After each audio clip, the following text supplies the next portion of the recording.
Hey again everyone, welcome back again di Bitcoin update. So guys, on this update kita mau update sedikit progress ya setelah live streaming kemarin. Jadi kita anticipating possibility untuk Bitcoin itu bisa dibilang dalam fase pullbacknya ya untuk creating subwave 4 menuju ke potential subwave 5. At least that's what I believe ya dari update live streaming kemarin. Kita ada ngomongin soal 5 wave structure ke harga yang lebih tinggi. Hopefully dia bisa breakout dari area resistance. Pertimbangannya adalah kalau kita lihat higher time frame, lebih tepatnya dari perspektif time frame daily, teman-teman bisa lihat Bitcoin itu sustain banget di atas level 93.000 $92.500 more or less-nya. And so far dalam 4 hari terakhir kita udah ngedapetin inflow untuk ETF dengan jumlah yang luar biasa bombastis. Ya, so far di sini 387, anggaplah pembulatan dengan digabung ini ya, total jadi sekitar 400 tambah 900 berarti sekitar 1,3 miliar dolar, ditambahin lagi 900 juta, itu berarti udah sekitar 2,2 miliar dolar. Habis itu ditambah hari ini, lebih tepatnya kemarin ya pas saya ulang tahun teman-teman, 440 juta dolar. Jadi total udah 2,6 miliar dolar hanya dalam waktu 4 hari. Kalau kalian zoom out, so far outflow, inflow ada, tapi biasa aja angkanya. Bahkan kita ada ngalamin outflow gede banget 25 Februari senilai 1,1 miliar dolar. Dan angka sebelumnya sempat tertingginya itu di 40 miliar. Lalu kita ngelihat secara grafik ya, bisa dibilang turun gitu kan teman-teman sekalian. Nah, kabar baiknya adalah pelan-pelan kita udah berusaha untuk naik lagi. Ini kalau seandainya bisa di zoom in nih, total itu sempat puncaknya itu adalah di angka 40 sekian tuh ya, 40, something ya. You tell me lah teman-teman, kalian pasti tahu gitu progresnya. Lalu turun anjlok sekitar Maret, itu bottomnya sekitar 17 Maret di angka 35-an, and then sempat balik lagi ke 35 sekitar 16 April, lalu sekarang kita lihat udah balik lagi ke angka 38 miliar dolar. Well guys, this is so good ya, this is so big. At least ETF client somehow dia setuju dengan kondisi yang mungkin kita sudah anticipate sebelumnya. Berbicara soal possibility kalau Trump itu hanya menggunakan tarif sebagai alat untuk negosiasinya dia, gitu ya. Dan hari ini teman-teman sebenarnya kita dapat konfirmasi sih. Jadi kalau kalian lihat ya di sini baru banget tadi ya, kalau kita lihat kan another tariff pause is unlikely, artinya lagi-lagi Trump menciptakan urgency. Urgensinya tuh kayak gimana? Jadi gini guys, orang diharapkan setelah 90 hari Trump itu bakal kasih tambahan tarif pause. Tapi di sini dikatakan kelihatannya kecil peluangnya ya. Unlikely itu artinya kelihatan tidak memungkinkan. Kira-kira begitu ya. People are beginning to understand how good tariffs are. Oke, ini ya lagi-lagi dia bermain kata-kata, nunjukin kalau value dia bagus, nunjukin kalau strategi tarif itu sebenarnya oke. Habis itu dia bilang another tariff pause is unlikely. Mungkin ini urgensinya adalah ngedorong negara-negara untuk lebih cepat bernegosiasi dengan US during tarif pause selama 90 hari sejak dia umumkan pada tanggal 9 April 2025. So ya, dikasih waktu nih, ayo cepet ya, jangan lama-lama gitu kan ya, ayo buru-buru gitu ya, segera mungkin ya, ada bla bla bla bla bla gitu. And then as you can see guys, sekitar jam 12 lewat 38 tadi malam ya, tengah malam pas gitu, Trump bilang kita nggak akan menarik tarif terhadap China kecuali dia atau mereka kasih kita sesuatu. Nah ini kan bagian dari negosiasi ya. Sebenarnya kemarin banget China udah bilang kalau kita juga bisa dibilang mengharapkan Trump atau US udahlah angkat tarifnya gitu ya. Kita udah nggak perlu terlalu ribet lagi gitu. Ya, ini saya kasih lihat lagi deh ya. China urge ya US to stop using tarif. Kemarin ya statementnya teman-teman sekalian. 11 hours ago, no tarif talks, bla bla bla. Kayaknya kemarin ya. Ini kadang-kadang kalau cek di Google sekarang saya udah males guys ya. Rata-rata saya pakai ChatGPT supaya lebih gampang untuk research news dan bla bla bla gitu. Harusnya beritanya kemarin dari Reuters ya, jadi kita cek aja Reuters. Dia udah ngasih tahu kalau China urge UK and EU to uphold multilateral trade in face of US tariffs. China urges US to immediately lift tariffs, pause retaliation. China US at impasse. Mana ya beritanya, nggak nongol teman-teman ya. Kadang-kadang begitu ya, dicari dia nggak ketemu. Tapi intinya China udah bilang ya, ayolah kita kembali ke sistem yang sebelumnya aja gitu, nggak perlu yang terlalu apa ya, kalau kita bilang ya nggak perlu yang terlalu ekstrim mungkin ya. Saya juga nggak tahu sih bahasa yang lebih tepat ya, karena saya juga bukan ahli geopolitik, but anyway, dengan kondisi tersebut kita bisa mengatakan kalau market somehow punya optimisme kembali ya. Bahkan kalau kita lihat dari Fear and Greed Index, kita udah masuk ke fase greed. Cuma dengan Bitcoin naik kayak begini dong udah langsung ke greed guys ya.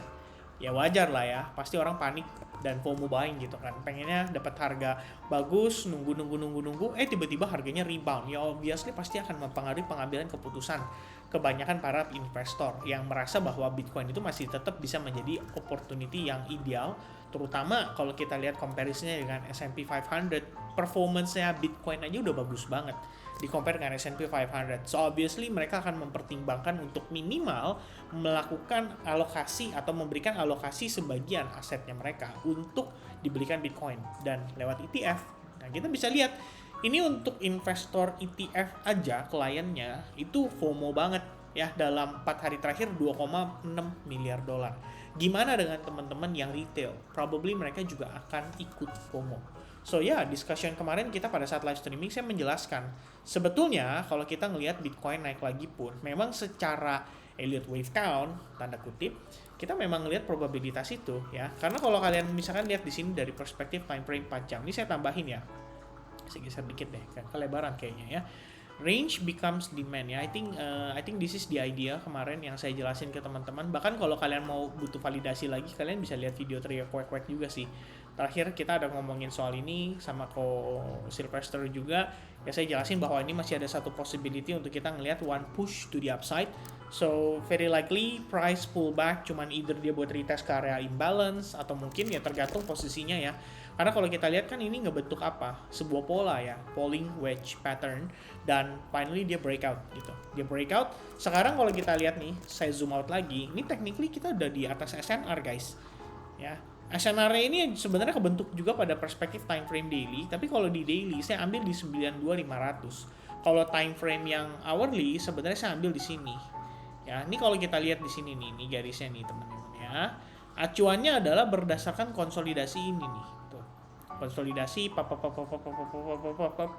nah ya, sebenarnya belum benar-benar valid ya, belum kelihatan kita benar-benar breakout dari situ, but so far as long Bitcoin bisa maintaining momentumnya dengan baik, apalagi perspektif time frame daily-nya kita udah lihat ya, selama 2 hari terakhir kita bertahan di atas SNR-nya. Jadi prosesnya begini guys, harga naik, impulse, konsolidasi, tapi dia create base di atas gitu. Lain ceritanya kalau misalkan kita habis naik kencang, habis itu kita ngeliat rejected kayak gini. Ini namanya fake out. Nah, by the time kita ngeliat itu, obviously kita harus mempersiapkan untuk skenario terburuk. Nah, kabar baiknya, enggak. Kabar baiknya adalah 2-3 hari terakhir kita bertahan di atas SNR itu. Walaupun demikian kita bertahan di atas SNR-nya, bukan berarti Bitcoin bakal begini juga kan. Tetap ada kondisi di mana Bitcoin bisa mengalami correction terlebih dahulu. Ya, dan salah satu untuk kita mencoba untuk mengidentifikasi itu adalah dengan melihat indikator juga. Misalnya contoh, teman-teman lihat, paling gampang ya, RSI udah nggak sejalan tuh. Ya kan? Ini perspektif time frame 4 jam loh, nunjukin adanya divergence, right? And then kalau kita lihat dari perspektif MACD selaku indikator momentum juga sama-sama sudah divergence. Ya walaupun istilahnya Bitcoin naik nih, sekarang udah create higher high kan, tapi kenapa MACD-nya di bawah gitu? So ini kan timbul pertanyaan, jangan-jangan dia mau menciptakan divergence. Ya, itu kalau dari perspektif 4 jam. Bagaimana dengan time frame yang lebih kecil? Kalau kita keluarin sama ya, technically time frame lebih kecil harusnya lebih valid lagi gitu. Kayak gini RSI-nya udah jelas banget. Very divergence. Ya kan ketika RSI-nya harga creating higher high, RSI-nya creating lower high. Lalu ketika MACD-nya juga sama ya, technically harganya creating higher high, MACD-nya juga creating lower high. At least secara structure mungkin kayak begini teman-teman ya, ada possibility seperti ini gitu. Nah, apakah pasti akan turun, Vin? Ya, sejarahnya sih teman-teman sekalian, Bitcoin itu bisa juga kok mengalami pergerakan yang very very extreme, impulsif, bahkan mengabaikan berbagai indikator yang muncul. Jadi kalau teman-teman mungkin Anda nih ya yang tradingnya masih pakai RSI atau mungkin pakai stochastic oscillators, kalian cek deh. Indikator itu sering banget kasih kalian false signal. Jadi, wah udah overbought, udah oversold. Kalian pikir sudah berakhir, ternyata enggak. Ya, tetap harga itu masih bisa naik lagi gitu. Jadi kalau saya gimana teman-teman? Pertama, oke, kita lihat indikasinya membuat kita lebih waspada. Ya, waspada dalam tanda kutip di sini udah bukan waktunya teman-teman agresif masuk kenceng-kenceng, nominalnya gede-gede gitu. Karena apa? Karena cuman ngelihat naik begini doang terus kalian kayak, waduh ini kalau nggak masuk sekarang sih gawat nih, ketinggalan nih, Bitcoin bakal 150.000 minggu depan. Kan nggak gitu, ya kan? So nggak ada salahnya teman-teman ngelihat warning itu sebagai sebuah pertanda juga bahwa it's time to be a little bit slowing down. Ya, santai sedikit. Obviously kita bisa nunggu sampai ada pullback, dan ketika pullback itu terjadi, that's your opportunity. Either kalian percaya bahwa ini adalah bull trap, atau kalian percaya bahwa ini adalah the first wave dari kondisi yang namanya reversal. Jadi kalau kita lihat ini kan reversalnya nih, ini high point, ini higher high kita, gitu kan.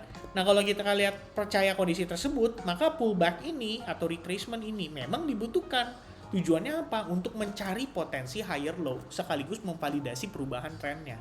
Kira-kira begitu, ya. Ya, ini pandangan saya teman-teman, lebih kurangnya terhadap kondisi market.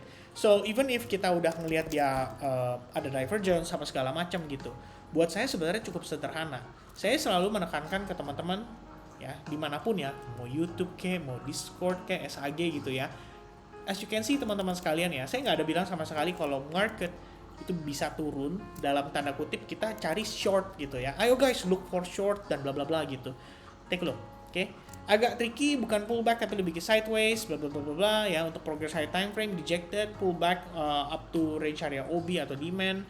Badan kita ngelihat dia price rebound ya, developmentnya lebih ke karakteristik yang menunjukkan potential subwave 4. Ini yang saya bahas kemarin pada saat live streaming. Agak tricky, bukan pullback normal tapi lebih ke sideways, agak lambat progresnya. Itu biasanya subwave 4 kayak begitu. Anyway, it's a bullish structure and possible for higher high. As simple as that. Oke. Kemudian kemarin siang, jam 2 siang, saya sampaikan type development yang actually saya nggak terlalu suka teman-teman. Kenapa nggak terlalu clear structure-nya? Dia cuman bolak-balik sideways, creating base dan bla bla bla gitu kan. Overall Bitcoin still in bullish bias. Jadi tetap follow up-nya untuk buy atau long opportunity dulu. And that's why some of the scalping idea yang saya post hari ini juga mostly-nya lebih ke long bias ya. Ini by the way kemarin menarik. Waktu ending dari live streaming ada seseorang, saya inget banget di istilahnya di YouTube ya, dia bilang kok tolong dong kasih contoh creating live setup ya kan. Saya tidak membuat live setup ya, jadi pada saat lagi live itu ya, karena ketika kita creating setup itu kan ada proses screening ya, kita harus screening dulu, kita harus lihat dulu dari data analitiknya apakah bagus, apakah mendukung, apakah istilahnya kayak kita bilang, mungkin bahasa yang teman-teman pakai tuh apa ya kalau kita bilang bahasanya ya, on chain lah ya, apakah on chainnya ya mendukung. Tapi kalau saya enggak sih, saya lebih patokannya data ya, artinya kita lihat funding rate dulu, open interestnya, kita lihat volumenya, apakah kondisinya lagi dalam keadaan inflow, outflow dan bla bla bla. Itu ada berbagai pertimbangan. Nah yang pasti after live streaming tersebut ya udah saya decide untuk ya udah deh ya, abis saya screening juga ya udah saya post ke teman-teman gitu kan di SAG, dan ketemu satu nih ya, someone ask me about the setup pada saat live streaming tadi malam ya. This is not a setup, just an outlook aja buat belajar ya, memang karena saya nggak mau teman-teman FOMO gitu kan, takutnya malah yang nggak ngerti risk management, yang nggak ngerti cara trading futures yang baik dan benar seperti apa, dia langsung buru-buru masuk ngehajar gitu. Ya harga naik impulsif karena baru listing bla bla bla bla bla. Ini dari poin 1 sampai poin 4 saya jelaskan technically, teman-teman sekalian kamu udah tahu ya tadi di Discord ya, ada memang tambahannya decision makingnya seperti apa gitu. Kalau di public ya at least bisa nggak nih teman-teman men-convert informasi dari chart ini aja gitu. And I think ya you guys already know dip per hari ini perform dengan amat sangat baik. Precisely, ya. Ini di luar dari gambar-gambar update kita tuh. Ini before-nya, so as you can see, this is the after. Ya, saya postnya juga kamu bisa cek nih timestamp-nya di sebelah kiri atas. Tidak ada dusta, teman-teman sekalian. Artinya saya nggak potong itu supaya kamu tahu ini real time. Bukan replay, tapi real time. Saya post di jam berapa nih? Ya, ini saya post di jam 4:04 pagi. Ini kita lihat chart dip-nya gimana nih teman-teman ya. Nah, here we go. Nih, jam 4:04 pagi teman-teman. Kamu lihat sendiri ya. Jam 4:04 pagi, di mana tuh chartnya? Ya di sini. Nah, ya. Tidak ada tipu-tipu, guys ya. Jam 4:04 pagi di sini, ya udah saya post ke teman-teman di Telegram juga, so you guys can learn. Bukan buat take action ya, tapi lebih ke buat belajar dan pelajari cara analisanya. Di situ saya kasih step by stepnya. Kalau teman-teman di sini seandainya ya masih pengennya cuma mau disuapin doang, ya udahlah kalian cari grup signal aja, enak gitu kan. Kalau misalkan kalian benar-benar pengen belajar, actually saya kasih itu for free guys, dan kalian benar-benar bisa dapetin sesuatu ya. Caranya gampang, mampir aja ke link deskripsi di Telegram, itu gratis ya. Gak perlu harus bayar juga teman-teman sekalian ya. Or at least kalian mampir ke YouTube, everyday saya posting seputar analisa market dan lain sebagainya, itu juga kalian dapat ilmu kok. Ya, urgency saya atau dorongan saya buat teman-teman adalah you guys belajar. Jangan sampai ketinggalan lagi dengan kondisi market yang sebetulnya bisa kasih kamu profit, tapi secara knowledge, secara pengetahuan, karena teman-teman di sini masih dalam tanda kutip gak mau atau ignoran, cuma pengen ya udah dapat sinyal doang atau pengennya cuma disuapin doang, ya pada akhirnya teman-teman akan susah make money di financial market. Oke, itu dorongan dari saya. By the way, ya kita lanjut sedikit ya. For Bitcoin gimana gitu kan. Secara kesimpulan guys, satu, kita ngelihat memang ada divergence. Oke, divergence itu bisa memberikan warning buat kita atau peringatan bahwa hati-hati loh ya, ada potensi nih. Ini udah mentok larinya gitu loh. Abis nih pak bensinnya ya, udah nggak kuat lagi larinya, nggak ada tenaga lagi. Maka kalau teman-teman acuannya seperti itu, wait a second. Kalau teman-teman acuannya seperti itu, ini yang kalian perlu take note. Yang saya pakai chart yang beda kali ya. Nah ini I think this one yang di share dia saja deh. Oke, this one ya teman-teman. Maka yang kita perhatikan untuk saat ini banget, saat ini banget adalah key level ini guys. Ya, ini key levelnya nih. Tuh. Oke, as long area itu nggak di break, Bitcoin tetap bisa bullish. Jadi saya juga follow up-nya akan lebih enak. Cari posisi yang lebih mendukung ke bias yang sama. Jadi kalau saya bilang dalam hati saya nih kayak, oh ini biasnya Bitcoin bullish gitu, ya udah saya bakal cari long atau saya bakal cari buying opportunity. Maybe on the weakness, maybe on confirmation, maybe on chart pattern, maybe on candlestick pattern. Pokoknya kita cari yang berpeluang seperti itu dengan pertimbangan bensinnya udah tinggal sedikit. Jadi risk allocation-nya kita bisa atur gitu ya. Oh, gue ngeliat probabilitas makin menurun nih karena Bitcoin udah terlalu lama tidak mengalami koreksi major, terutama perspektif daily. Dan kita lihat di bawah memang terdapat ada inefficiency atau ada yang namanya fair value gap atau yang namanya imbalance. Maka kita boleh sedikit mempertimbangkan bahwa what if Bitcoin harus mengalami koreksi itu.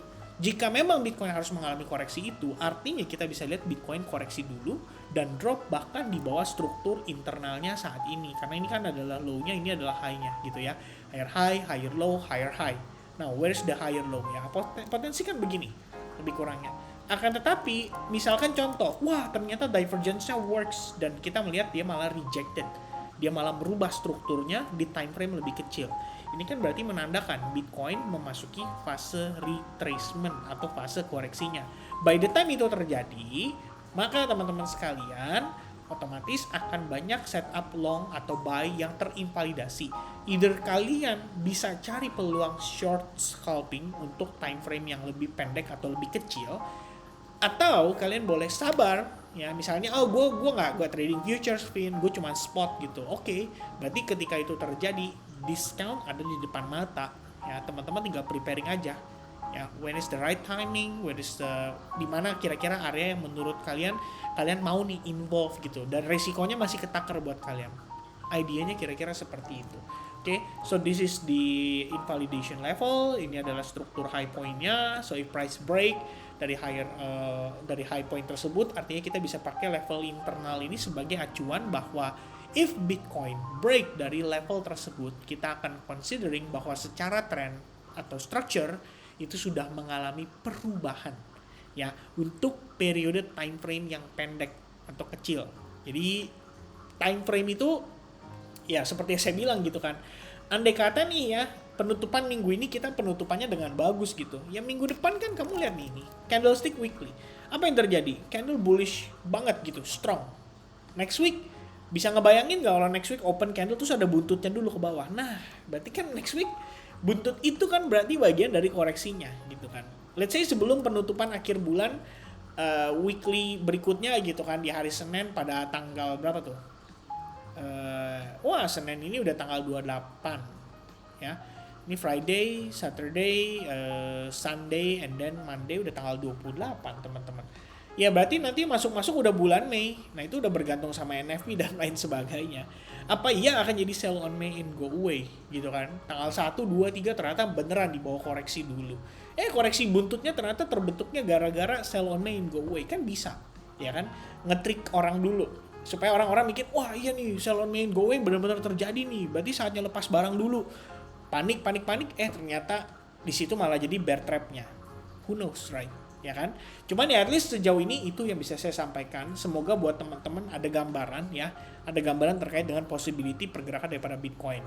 Ya, let me clear one more time teman-teman sekalian.